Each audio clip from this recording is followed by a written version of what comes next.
परमात्मा समान रूप से सब में व्याप्त हैं।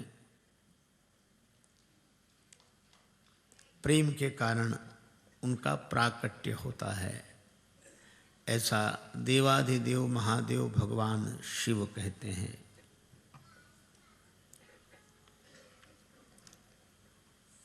एक व्यक्ति घड़ा बेच रहा था। खरीदने वाले ने उस घड़े की कीमत पूछी। वह बोला 1 रुपया। खरीदने वाले ने कहा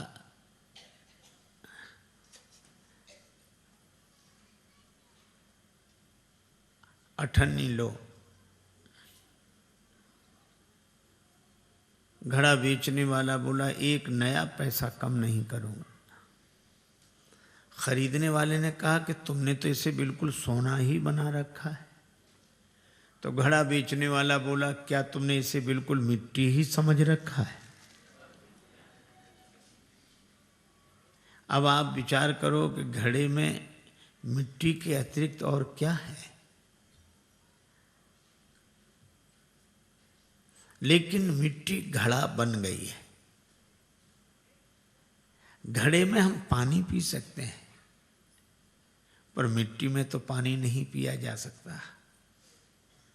पर घड़ा बनने के बाद भी मिट्टी ही है।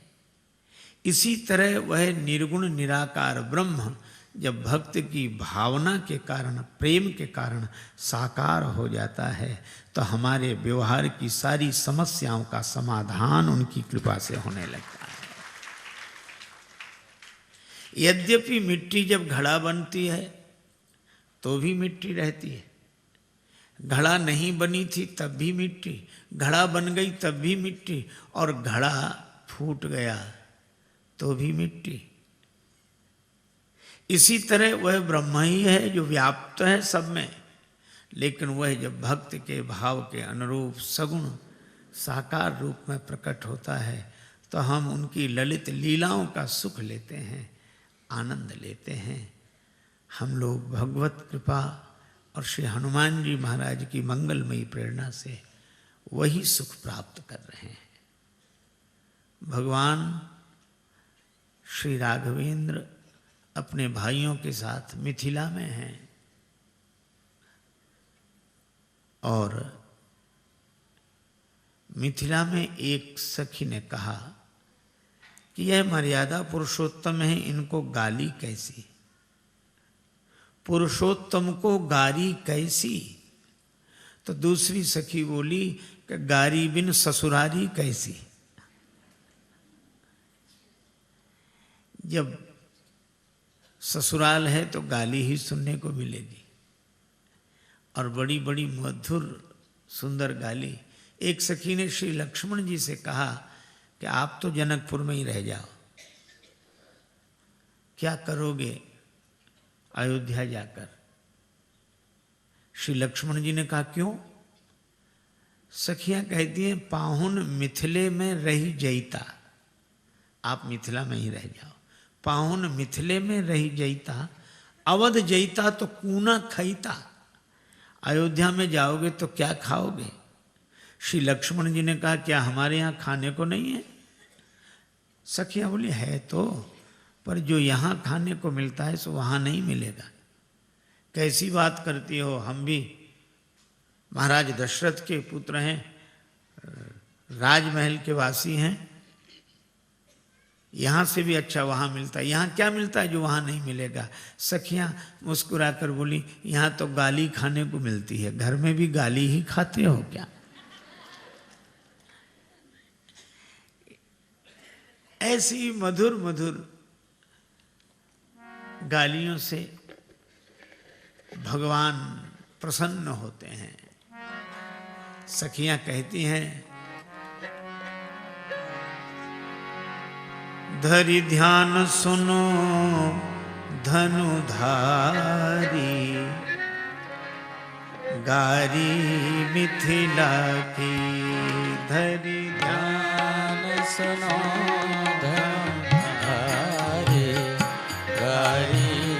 मिथिला की। धरि धनुधारी गारी मिथिला के धरे धाम। श्री रघुवर अवध बिहारी गारी मिथिला की। श्री रघुवर अवध बिहारी गारी मिथिला की धरि ध्यान सुनो धनुधारी गारी मिथिला की धरि ध्यान। और गाली कितनी सुंदर सुनाती हैं। पहली गाली, धनुष यज्ञ सुनी ब्याह उमंग में। धनुष यज्ञ सुनी ब्याह उमंग में। बिनु चिट्ठी कौशिक मुनि संग में।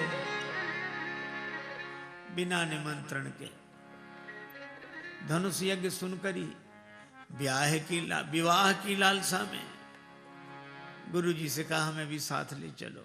बनियाए कमंडल धारी गारी मिथिला। बनियाए कमंडल धारी गारी मिथिला की धरि ध्यान सुनो धनुधारी गारी मिथिला की धरि ध्यान। श्री लक्ष्मण जी ने कहा कि मान लो श्री राघवेंद्र बिना निमंत्रण के ही आ गए, यह उनकी करुणा है, स्वभाव है। लेकिन वे सामान्य नहीं है। मार्ग में अहिल्या जी का उद्धार हुआ। सखियां बोली अरे अरे अरे अरे धीरे धीरे बोलो, कोई सुन लेगा तो परिणाम अच्छा नहीं होगा। क्यों? सखियां बोली इसलिए मग मह मुनितीय मध्य शिला के। प्रगट करी पग धूरी छुला के। और कोई सुनेगा तो क्या कहेगा, हो राजकुंवर या मदारी गारी मिथिला की।